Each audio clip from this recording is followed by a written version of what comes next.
Dirty glass. Alright guys, that is my Czech pills. My a little too high ABV Czech pills. But yeah, look at that. That's the glass is dirty AF. But yeah, it's clear. It's clear AF. So yeah, let's turn this around and take a look, and we'll talk about it and talk about a few things I've done. Hey guys, what's up, guys? How you guys doing? That's pretty good. It's pretty good. Yeah. What's up? So it's Wally. It's Tuesday nights. Tomorrow's Homebrew Wednesday. Ow! Well, it's been a minute, a long minute, a couple minutes, a few minutes. So anyway, we'll talk about what I got going on in there. Yeah, let's sit down and have a talk. All right, so this is the Czech pills. Yeah, and it's super clear. There's a lot of condensation on the glass, but yeah, it's super clear. It's pretty good. Haven't really been drinking on it much because it's hard to get down here. So it's a lager, so it's been lagering, right? So for me, as of last Thursday, I've gotten the okay to walk. So I am walking in a knee-high boot air cast. So I'm pretty happy about that. And I got some seasonal allergies going on. So yeah, probably another 4 to 6 weeks I'll be out of the boot and I'll be back in conventional footwear, which would be pretty amazing, right? Right now, I'll take what I got. If you guys care to know. So what we're going to talk about, I brewed Saturday. I brewed a big honkin' barley wine, a big ass barrel barley wine, right? I think is what a big ass barrel wine, something like that. So kind of run through what I've done with the grist. For me, I put in 20 pounds of base malt. Why? Is because that's what I had. Then that's Maris Otter. The recipe called for just a little over 15 pounds. This was with 75% efficiency. I knew I'd never get 75% efficiency on this thing. There's no way in hell. Not with a beer this big. But everything else, the Victory malt, a pound 12 point. I don't have the okay. I don't have the percentages. Oh, let's see here. Yeah, about 73% pale malt. That was Maris Otter. 8.5% Victory. 4.2% of Melanoidin. So then 2.2% of Crystal 60 and 2.2% of Munich. Now, obviously, those percentages are way off because when I bought the Maris Otter, you could buy 2 10-pound bags. So I went ahead and bought 2 10-pound bags. Reason being is I'm not going to get 75% efficiency on a huge beer like that. So I went ahead and I added the remainder of the 20 pounds just to try to boost my ABV, right? So that's that. You guys yell at me about the percentages. They're off. I know. I'm telling you. So, and one thing I did, I went ahead and made preparations for DME to get my my pre-boil up, and I needed more DME than what I actually allotted for. So the one thing, this is going into a barrel. I have an 8-gallon barrel. My barrel, which is right over this shoulder, is an 8-gallon barrel. So how big are kegs? Kegs are 5 gallons, right? Or 3 gallons. You can't find an 8-gallon keg, right? Or a 7-gallon keg. Excuse me, burps, got some carbonation. So in order to fill the barrel, give myself some extra to kind of top off, I need to get at least 9 gallons in a fermenter. So what I did, I went ahead and I ran off 12 gallons into the boil kettle, which is right over my shoulder. So Yeah, it's crazy. I was running off, and I would check my gravity. I was still running off when I stopped at 1050, at 1055, 1054, somewhere around there beer, right? So that's the problem when you get a lot of grains and you don't have enough water to sparge, right? Your efficiency goes way down unless you have a fairly thick mash. And I mean, there's ways to work around it, but you're never going to get the same efficiency from a big beer as you do, say, with a beer that's going to be a 1060 or 1050 pre-boil. It's just not going to happen. So anyway, my pre-boil was 1087, right, at 12 gallons. So what I did, now wait a minute, that wasn't even close. My 1087 was after I added in 7 pounds of light DME. So 7 pounds of light DME. That's all the DME I had in the house. 7 pounds, and that got me up to 1087. Our pre-boil should have been about 1092.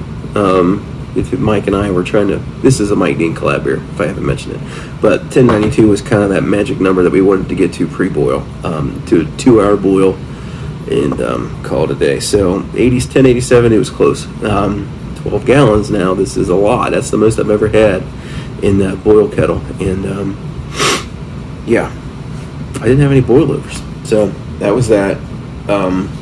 We'll go with Magnum. It was about a half an ounce. I put in half an ounce at 60 minutes of Magnum. We were both supposed to use Denali. Neither of us could get Denali. So I substituted the Zaka, which the Alpha was similar. So that was about an ounce and 3/4 of a Zaka at 15.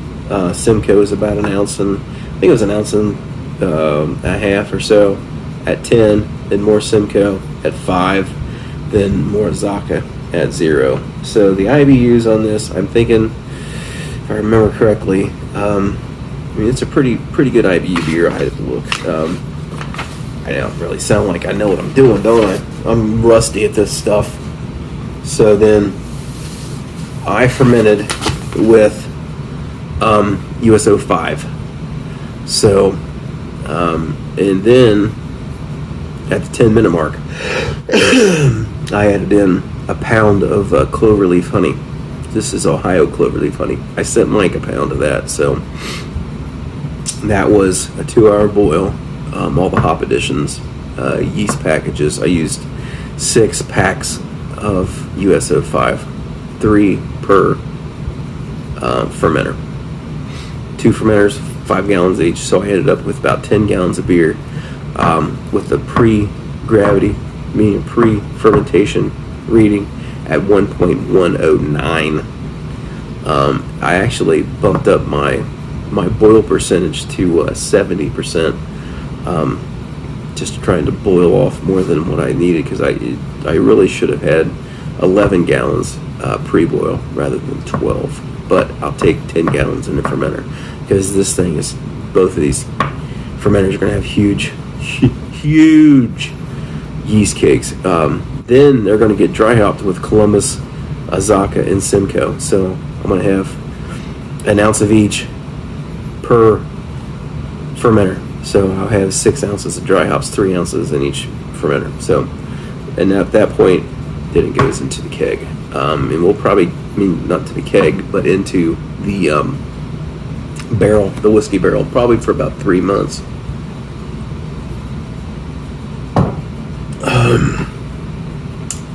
It's already good. So yeah, it's pretty good. Estimated final gravity is 1020. Hopefully it gets down to that, because that'll be about a 12% beer. It'll be already big. So I did use RO water. My water profile was amber and bitter, so hopefully that kind of gets that, kind of dries it out a little bit. Excuse me. But one thing, maybe it was me, but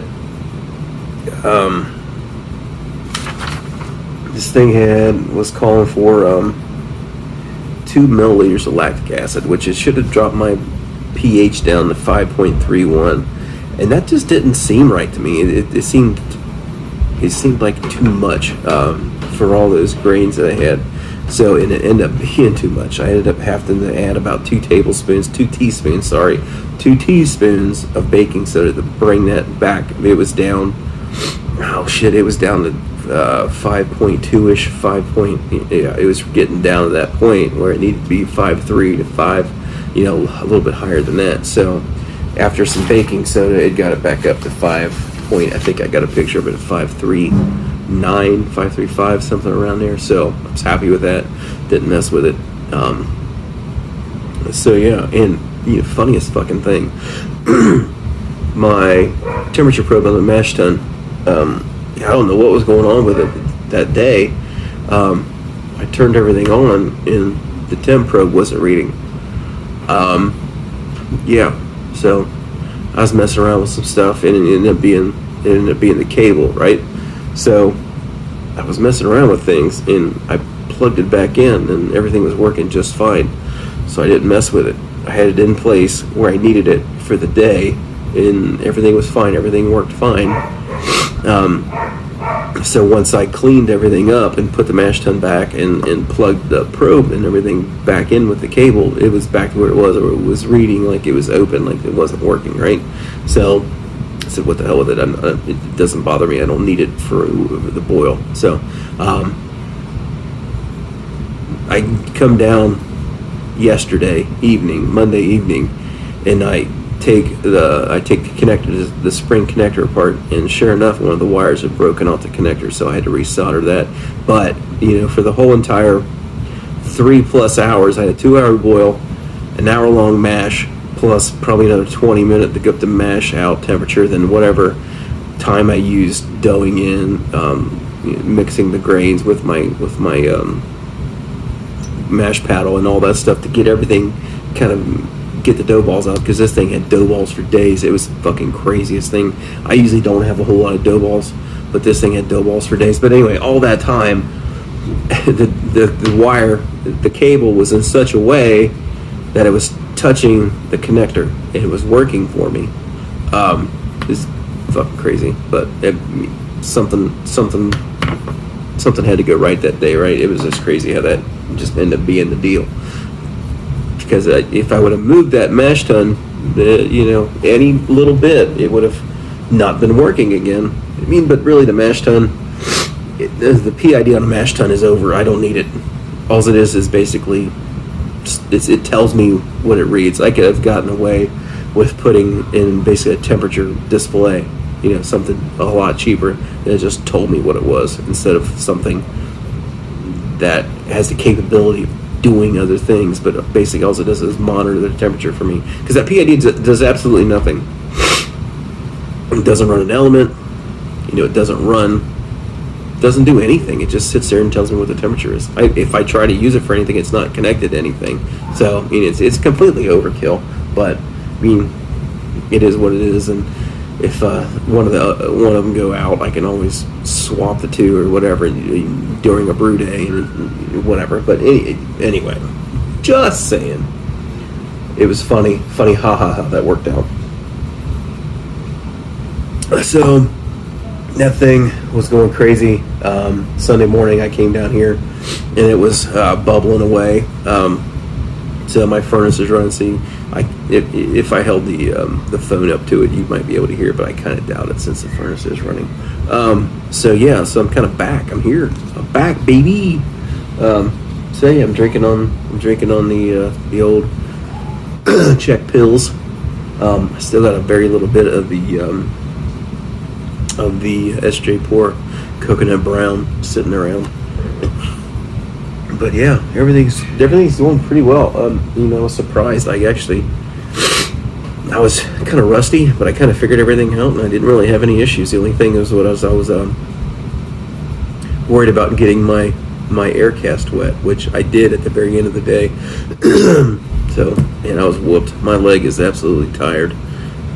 You don't walk on something for 6 weeks, and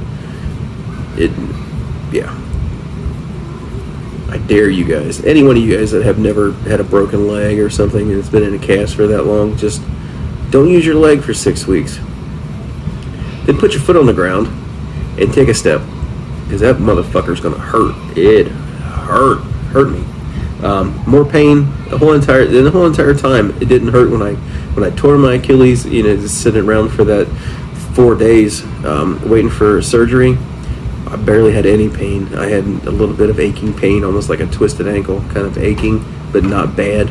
But taking those steps, because your bone and your nerves on the bottom of your foot's not used to all that weight. It's not used to that pressure. So when you do put pressure on the bottom of that foot, man, it fucking hurts. So even with a shoe on, all that stuff. But anyway, enough about my crybaby, and I'm done crybabying to you guys. So anyway, I don't know if you guys will see me next week or whatever, but yeah, my every Wednesday streak's been broke for a while. But anyway, guys, all right, I will talk to you guys later. Because, yeah, just me sitting down talking to you guys has been over 15 minutes now. But anyway, all right, guys, cheers, peace.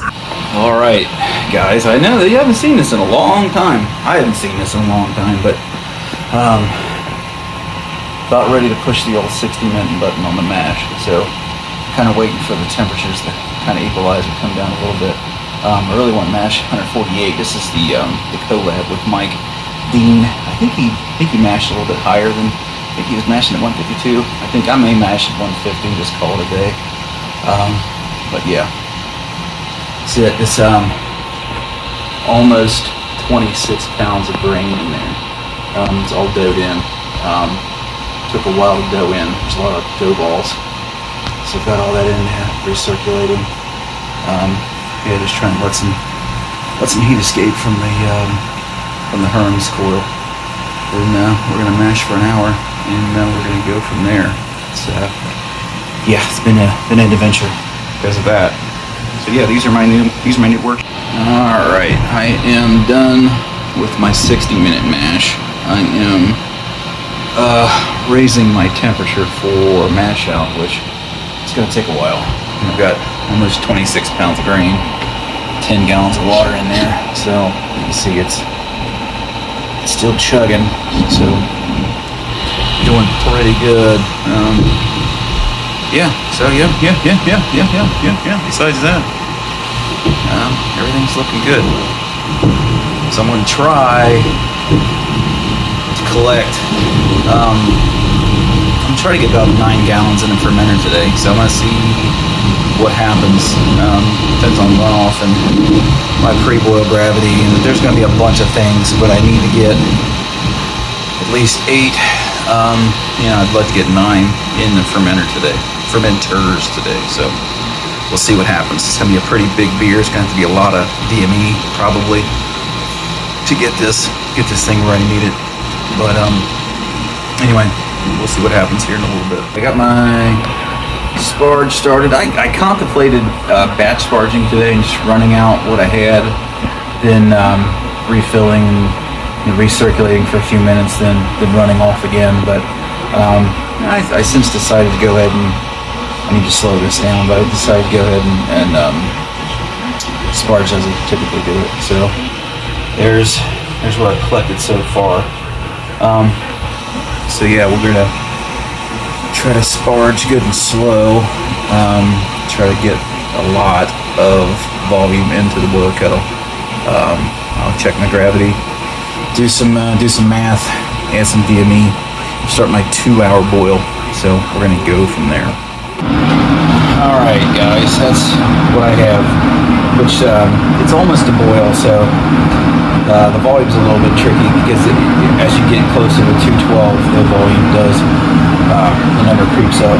So I stopped at 12 gallons. Right now I added 7 pounds of DME, so I am right at 1085. I wanted 1086. Well, it wasn't matter 1085, 1086, but anyway, I should have been about 1092. So I'm a little bit low. I'm gonna be boiling for 2 hours. I need to get on this hot break anyway. All right, guys. Yeah. All righty. So I'm looking at about 11 gallons. I'm boiling for about an hour and 40 minutes. So about ready for my, getting close to my 15-minute competition. Original gravity was 1068-ish, 65, 66, something. But anyway, 8 pounds of DME, 7 pounds of DME got me around 1085, 1086. So after an hour boil, I checked the gravity and I did bump up my boil percentage to 70%. So I'm approaching the 1.1 mark. So at the end of the boil, I want to be at 1.12. So I'm getting close. I still got a pound of honey to put in at the 5 minute. I may put that in at 0. But anyway, yeah, still got a pound of honey to put in. So it looks like I'm going to get my numbers. Numbers going to be close, but my volume's going to be a little over. But anyway, it's pretty good. I'm not going to complain.